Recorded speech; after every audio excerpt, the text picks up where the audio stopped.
그래서 주신 이 본문 말씀으로 생각할 때마다 감사하고 자랑하는 교회, 이러한 제목으로 말씀을 선포하겠습니다. 하나님의 강권적인 은혜로 구원을 받고 사도가 된 그 바울은 가는 곳곳마다 교회를 세웁니다. 수많은 영혼을 주께로 인도했고 또 많은 고난도 당했지만 포기하지 않고 계속해서 교회를 세워가고 있습니다. 근데 그 교회를 세워가는 가운데 참 힘든 일도 많았지만 그 성도들을 또 돌아보는데도 굉장히 많은 기도와 또 많은 사도들, 울건들을 보내서 돌보게 했습니다. 사도 바울이 세운 많은 교회 중에 이 데살로니가 교회는 특별한 교회였습니다. 데살로니가 교회 성도들을 생각할 때마다 감사할 수밖에 없고, 또 데살로니가 교회 성도들을 생각할 때마다 자랑하고 싶고, 데살로니가 교회 성도들을 생각할 때마다 너무 고마운 교회가 바로 데살로니가 성도들의 교회였습니다. 오늘 본문 말씀은 생각할 때마다 감사하고 생각할 때마다 자랑하고 싶은 그런 교회, 그런 성도들은 어떤 성도들인지 어떤 교회인지를 읽게 해주는 아주 귀한 은혜의 말씀입니다. 첫째로 성도들의 믿음이 자라는 교회다. 3절에 이렇게 읽게 줍니다. 성도들의 믿음이 자라는 교회가 바로 정말 사랑스럽고, 그리고 자랑하고 싶을 뿐만 아니라 감사할 수밖에 없는 그런 교회다는 거죠. 사도 바울은 제2차 선교 여행 중에 데살로니가로 갑니다. 갈라디아로 해당해서 3주간 말씀을 가르쳤어요. 그때 데살로니가에 있는 그 기부인들, 상당히 많은 그 부유하고 지식정에 있고 상당한 위치를 채우고 있는 분들이 예수를 믿고 구주를 영접합니다. 근데 사도 바울은 데살로니가 교회 성도들을 그 사랑할 수밖에 없는 것이, 그때 그 유대인들은 가지고 핍박을 하는 거예요. 자신이 밥을 묵고 있는 그 집에 가지고 말이요, 야손의 집인데 가지고 완전히 부수는 거예요, 그냥. 그래서 이게 어쩔 수가 없어가지고 밤중에 바울과 실라가 베라로 도망을 칩니다. 딱 3주 만에 그런 일이 일어난 거예요. 이 3주 만에 일어난 이 교회, 이렇게 떠난 교회였는데 복음의 역사는 진짜 짧을 수밖에 없는 사람들인데 놀랍게도 말이요, 믿음이 이렇게 엄청 실이 자라기 시작하는 거예요. 이 3절을 우리가 한번 같이 읽어볼까요? 시작. 형제들아, 우리가 너희를 위하여 항상 하나님께 감사할지니 이것이 당연함은 너희의 믿음이 더욱 자라고 너희가 다 각기 서로 사랑함이 풍성함이니.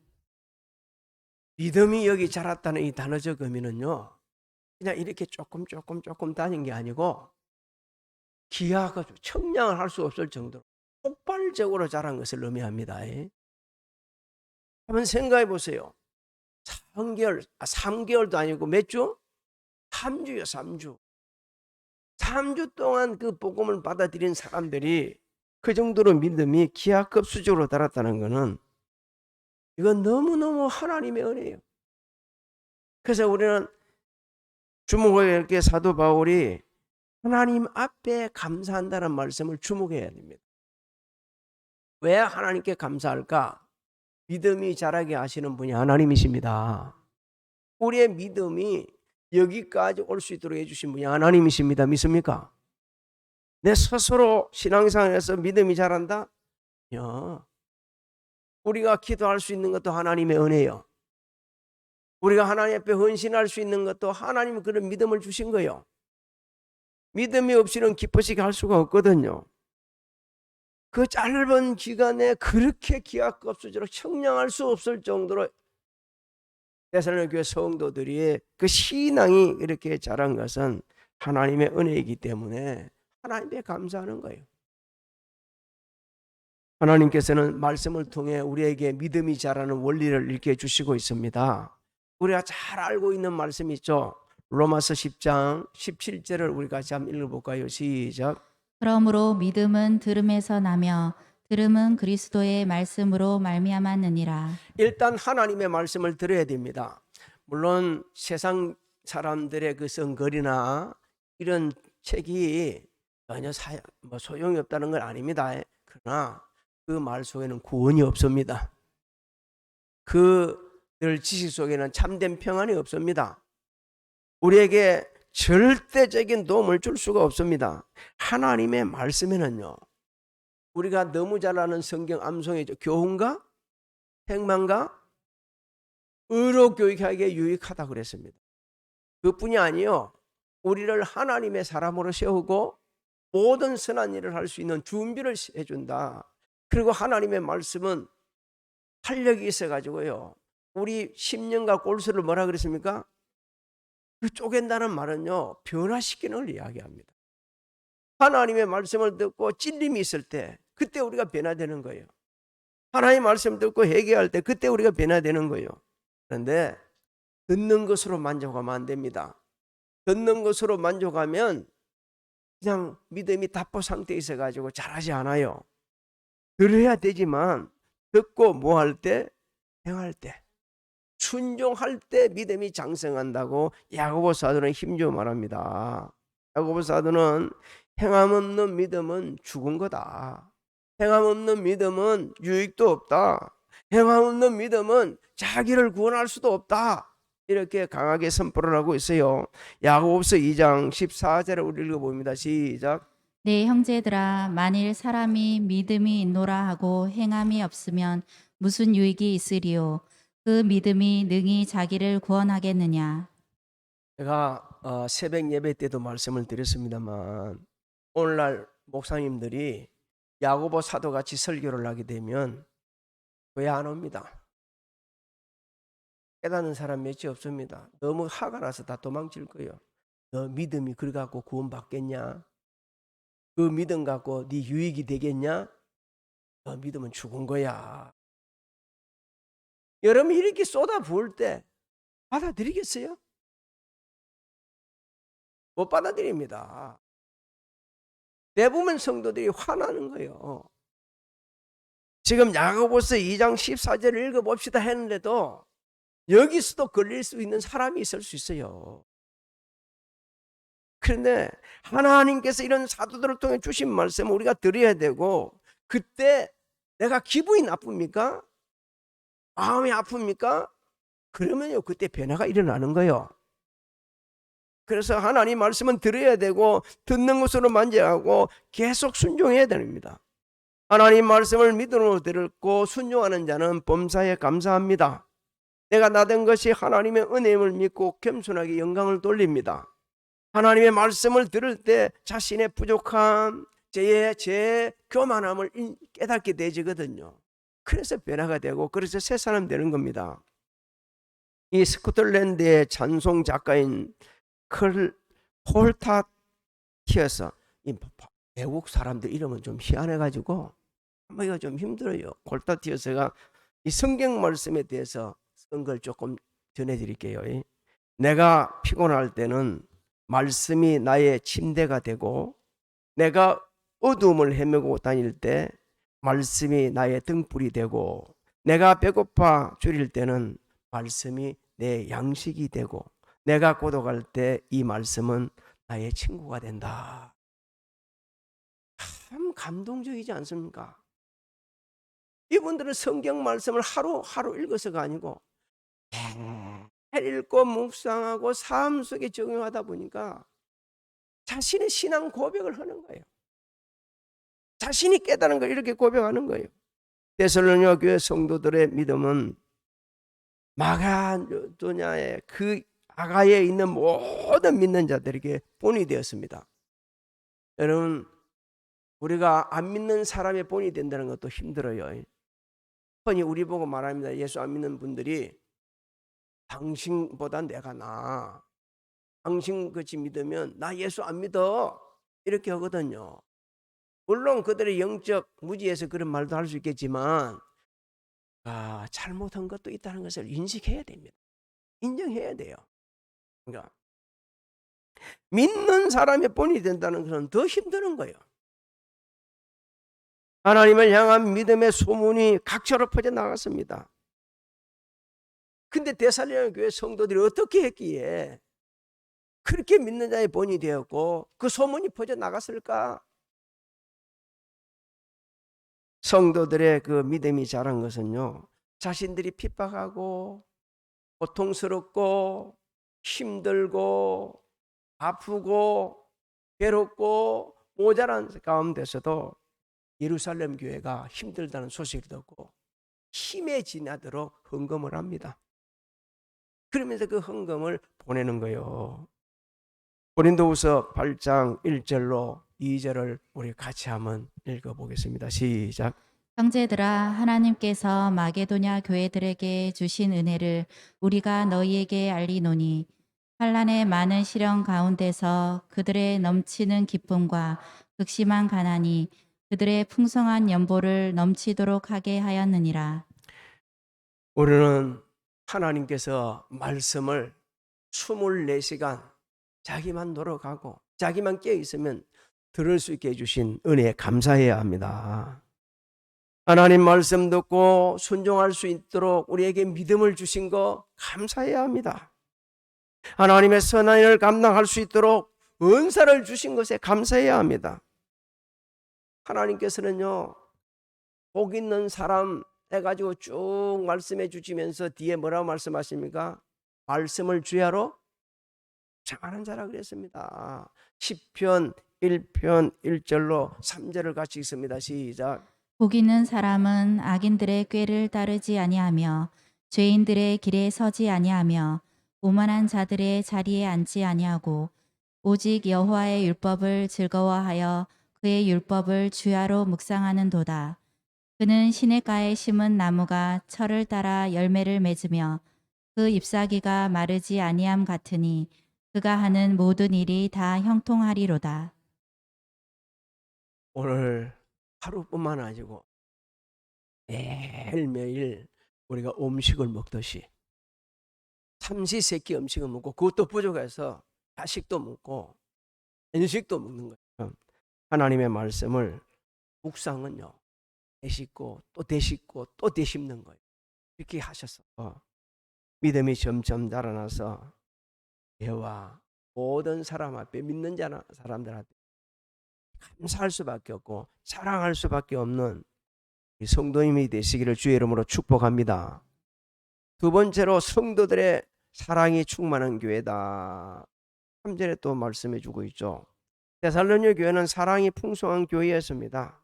이 사랑이 풍성하다는 말은요, 예수 그리스도 안에서 성도들이 하나 되어서 서로 섬긴 것을 의미합니다.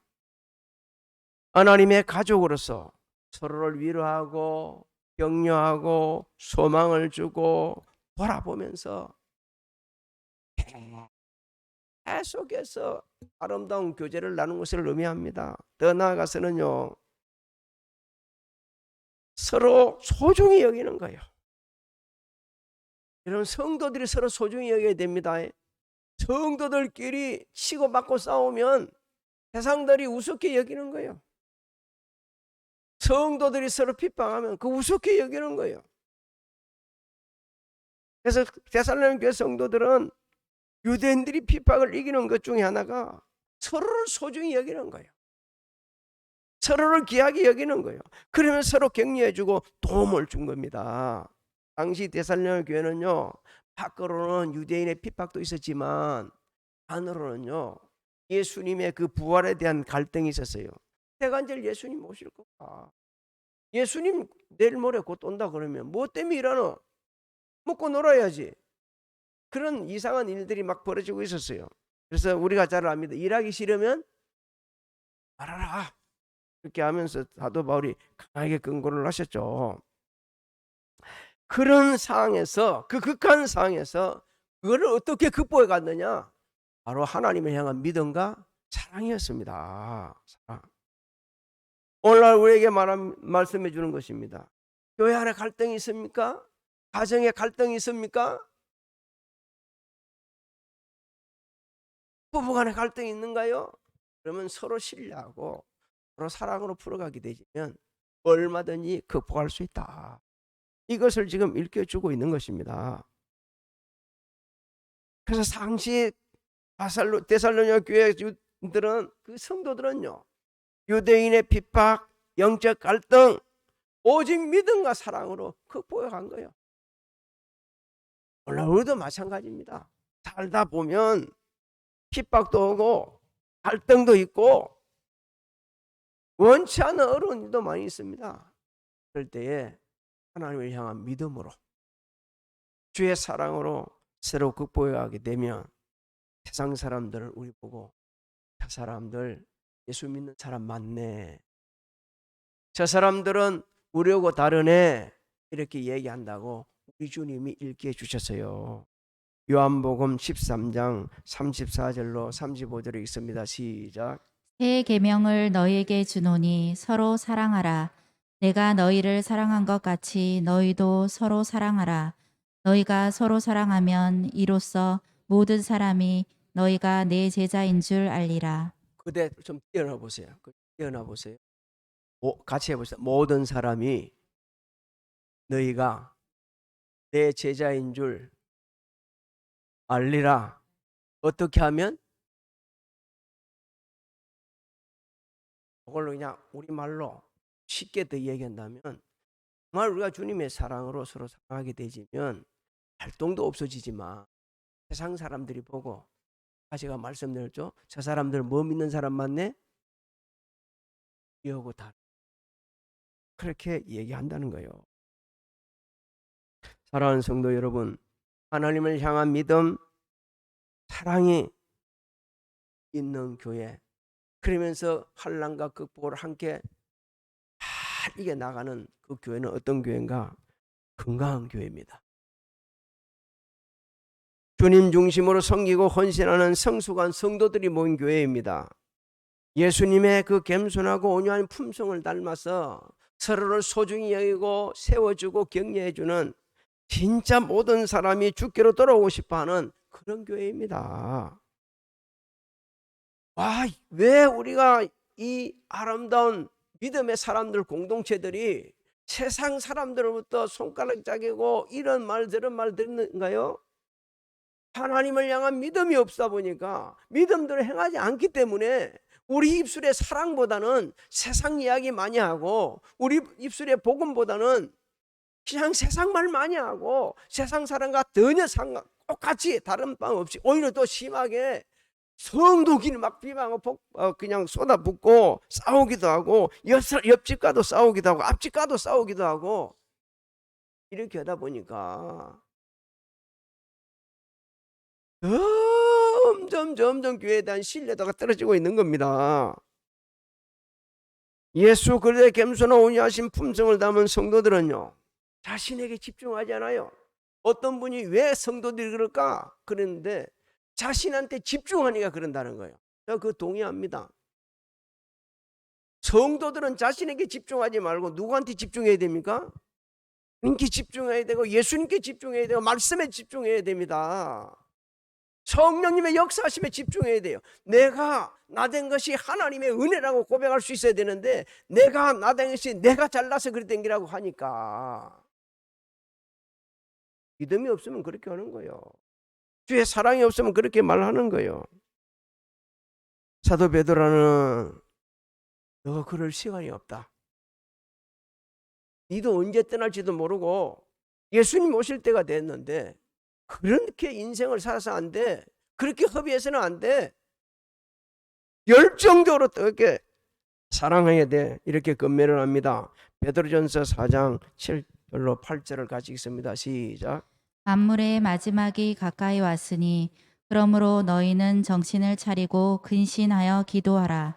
무엇보다도 뜨겁게 서로 사랑할지니 사랑은 허다한 죄를 덮느니라. 그렇습니다. 사랑은 덮어주는 거지, 끄집어내고 지적하고 아프게 만들고 상처 투성이를 만드는 그런 것이 아니에요. 그래서 사랑은 뭐 한다고 그랬습니까? 오래 그래서 참아주는 거예요. 기다려주는 거예요. 더 잘해주는 겁니다. 그런 교회가 소문이 나고요, 그런 성도들이 모인 교회를 하나님께 들어 쓰십니다. 세 번째로 주는 진리가 있습니다. 성도들의 믿음과 인내로 환난을 극복하는 교회다. 4절부터 5절을 읽혀주고 있습니다. 4절부터 5절을 우리 같이 한번 읽어보겠습니다. 시작. 그러므로 너희가 견디고 있는 모든 박해와 환난 중에서 너희 인내와 믿음으로 말미암아 하나님의 여러 교회에서 우리가 친히 자랑하노라. 이는 하나님의 공의로운 심판의 표요 너희로 하여금 하나님의 나라에 합당한 자로 여김을 받게 하려 함이니 그 나라를 위하여 너희가 또한 고난을 받느니라. 여러분, 여기 본문에서 박해와 환난이라는 의미는요, 우리가 사는 동안 당하는 모든 시련, 유혹, 고통을 다 포함하고 있는 겁니다. 왜 이 단어를 여기다 데살로니가 교회 성도들에 썼을까? 데살로니가 교회 성도들이 그 당시 당한 고난이 한두 가지가 아니었다는 거예요. 유대인들 뿐만 아니고 내적 갈등뿐만 아니고 살아가면서 당할 수 있는 모든 시련들을 많이 겪고 있었다는 겁니다. 그런데도 불구하고 믿음과 사랑으로 말이요, 인내하면서 그 모든 시련을 극복하니까 그것이 온 교회 주변에 있는 교회의 자랑거리가 된 거예요. 지금 이 마게도냐는 지금의 그리스인데, 저는 개인적으로는요, 터키보다는 네가 만약에 외국에 산다 그러면 어디 살아볼래 그런다면 저는 그리스 살고 싶어요. 터키는 밥도 못 먹었고 그리스에 넘어가니까 말부터가 달라. 뭐라고 얘기한 줄 아십니까? 완전한 이슬람이 있다가 완전한 기독교 국가로 넘어왔습니다. 환영합니다. 그 소리가 얼마나 은혜가 되는지 몰라요. 얼마나. 하나님께서는 오늘 이 말씀을 통해 우리에게 주는 진리가 너무 많습니다. 데살로니가 교회 성도들의 인내, 비신자들에게 임할 하나님의 공의로우신 심판의 표라고 말씀하고 있습니다. 좋은 말씀이요. 정말 두려운 말씀이요. 하나님께서 주의 백성들을 정말 사랑하고 보호하시고 지키신다는 것을 일깨주시고, 역설적으로는 그렇게 말씀을 한다 그러면 주의 백성들, 교회를 핍박하는 사람들은 반드시 뭐 하신다고요? 심판하신다는 겁니다. 그걸 모르니까 신자들이 얘기하는 거예요. 예수 안 믿는 사람들이 입에 담지 못한 걸로 말로다가 열대 담아서는 해서 안 될 말로다가 쏟아붓는 거예요. 하나님께서는 들으시고 아시고 보시고 계셔서 그들을 해결하지 않으면 나중에 심판을 하십니다. 데살로니가 교회 성도들의 인내는 하나님 나라에 합당하는 증거를 얻었다고 지금 말씀하고 있지 않습니까? 예수 그리스도를 믿고 천국의 소망을 가지고 살아가는 신실한 성도라고 증거가 되었다는 거예요. 자꾸 말씀드릴까요? 하나님을 진짜로 믿는 성도들이라고, 세상에 대하 믿는 성도들이 우리 교회 성도들을 보고 진짜 예수 믿는 사람들은 대함이 생수기에 다 모였다, 이렇게 이야기하고 있다는 겁니다. 그렇게 되시기를 주의 이름으로 소망합니다. 우리 보고, 우리가 신앙생활 하는 거 보고, 우리 생활을 보고 하나님은 계시네, 예수님이 계시네, 성령님은 역사하시네, 천국은 있네, 지옥은 있네,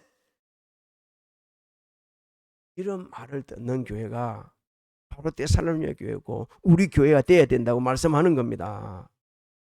데살로니가 교회 성도들의 인내는 주님의 고난에 동참하는 증거가 되었어요. 하나님께서 우리 교회 축복해 주셔가지고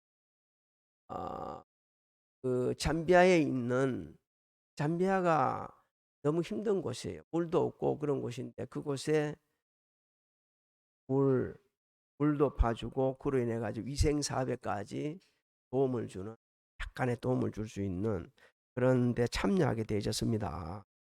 얼마나 감사한지 몰라요. 오늘 오후에 그 월드비전 직원들이 와가지고 우리가 지난 게 이렇게 사용되집니다라고 써지고 보고를 할 거예요.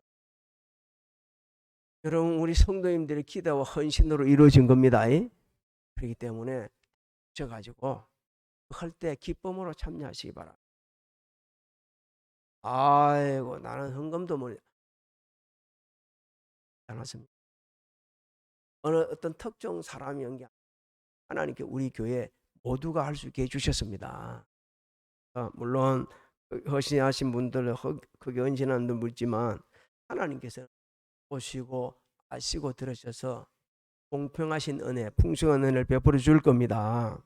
그래서 우리가 이렇게 복음을 우리가 지금은 복음은 못 전하지만 그게 기초가 되어서 복음을 전할 수 있는 좋은 계기가 될 줄로 믿습니다. 예수 믿는 사람들은요, 믿으면 구원받고 천국 가네, 잘 먹고 잘 사네, 이게 전부가 돼서는 안 된다는 거예요. 주님 고난에 동참할 수 있는 그런 믿음의 사람, 그런 증거가 있는 사람이 되어야 된다는 겁니다. 그러면 주님 고난에 동참한다니까 십자가를 우리가 지나요? 아니지 않습니까? 어떻게 하는 게 주님 고난에 동참하는 거요? 주님의 몸을 이루는 지체로서의 성도들과 합력하여 선을 이루가는 것, 그리고 거룩한 죄를 감당할 때 피로가 되어주는 것, 피로를 공급하고 헌신하고 섬기는 것, 이 모든 것이 주님의 고난에 동참하는 겁니다. 예수님의 제자들은 복음을 전하면서 말도 모르는 핍박을 당했어요. 생명의 위협을 받고 채찍질을 당하고 모두 다 순교를 당했습니다만, 그럴 때 그들은 두려워하지 않았어요. 예수님을 인하여 고난받는 것 정말 고맙다, 너무 감사하다, 너무 기쁘다, 그러면서 계속 기뻐하면서 쉬지 않고 복음을 전했다고 성경은 우리에게 읽혀줍니다. 사도행전 5장 41절을 한번 보겠습니다. 시작. 사도들은 그 이름을 위하여 능욕받는 일에 합당한 자로 여기심을 기뻐하면서 공의 앞을 떠나니라. 하나님께서는 오늘날도 믿음이 상승되어져서 고난을 두려워하지 않고 주의 사랑으로 주신 사명에 충성하는 교회, 그 성도들을 귀하게 들으셨습니다. 그리고 그 성도들의 이름이 널리 세상에 알려져서 또 많은 사람들이 그 소식을 듣고 감동받고 은혜받고 주께로 나오는 그런 통로로 쓰임받도록 축복을 해주십니다. 고난이라는 건요, 진짜 없어야 됩니다. 박해 없어야 됩니다. 예수를 믿다 보게 되면, 주의 일을 하다 보게 되면 원치 않는 욕도 많이 들어먹고 힘든 일도 많이 있고 참 말도 안 되는 이상한 이야기도 듣는 수도 있어요. 거기다 신경 다 쓰면 아무것도 못합니다. 데살로니가 교회 성도들 당한 고난보다 오늘 저나 여러분들이 주의 일을 하다가 당하는 고난은 비교가 안 되는 거예요. 욕 좀 들으면 어떻습니까? 무시당하면 어떻습니까? 사람 취급 못 받으면 어떻습니까? 누구를 위해서 일하니까? 주를 위해서 일하니까. 사도 바울은 주를 위해 죽을 수도 있고 주를 위해 산다고 모든 초점이 주께 있었습니다. 우리가 신앙생활하면서 오는 모든 어려움과 고통을 이길 수 있는 것은요, 하나님을 향한 믿음입니다. 믿습니까? 그 믿음은 행하면서 잘해야 돼요. 자꾸 행하면서 잘해야 됩니다. 어린아이는요, 고난 절대 못 이깁니다. 심리의 고난에 동참 못합니다. 영적으로 성숙한 어른이 돼야 말하는 것도 생각하는 것도 깨닫는 것도 달라지기 때문에, 그래서 그 주님의 고난에 기쁘게 동참하는 거예요. 그래서 데살로니가 교회 성도를 생각할 때마다 사도 바울은 하나님께 감사할 수밖에 없었어요. 나도 살아보려고 밤중에 쪽 도망을 쳐서 이렇게 내려왔는데 그 사람들은 거기서 그 핍박을 이기고 복음을 전하고 신앙을 세워가면서 그렇게 일을 한다. 아마 감사가 그냥 감사가 아니라 울어가면서 하나님께 감사할 겁니다. 그래서 가는 곳곳마다 간증을 했을 겁니다. 그 사람들이 듣고 놀라운 일이니까 그냥 이 사도 바울이 괜히 하는 줄 알았는데, 예루살렘 교회 힘들 때에 그들이 헌금을 너무 많이 해가지고 사람들이 운반하기도 힘들 정도로 많이 했다고 성경은 우리에게 읽혀주고 있지 않나요? 너무너무 힘든데, 우리가 내가 너무 힘들 때, 내가 고통스러울 때 남을 돌아볼 여유가 없습니다. 못 돌아봅니다. 못 돌아봐. 내가 어려운데 어떻게 남을 돌아보겠어요? 그런데 데살로니가 교회 성도들은 달랐어요. 힘들었지만, 고통스럽지만, 없었지만, 부족했지만 본교인, 교회 본교인 예루살렘 교회가 힘들다니까. 그러면서 그 기쁨이 충만했던 겁니다. 오늘 예배드리는 사랑하는 성도 여러분, 한 해가 이제 저물어가고 있습니다. 코로나19 때문에 어떻게 보냈는지 모를 정도로 그렇게 지나갔습니다. 지금 11월이에요. 이제 셋째 주일이 되면 추수감사절로 영광을 돌리고, 그러면서 성탄절을 하고 새 준비를 해가야 됩니다. 여기까지 인도해 주신 우리 하나님이십니다. 믿습니까? 앞으로도 인도해 주실 것입니다. 믿음이 자라서 주의 사랑으로 헌신하며 고난을 인내하면서 이겨가면서 주의 고난에 동참하는 자랑스러운 우리 교회 성도들, 우리 후손들이 되기를 주님의 이름으로 축복합니다. 주님의 이름으로 축복합니다.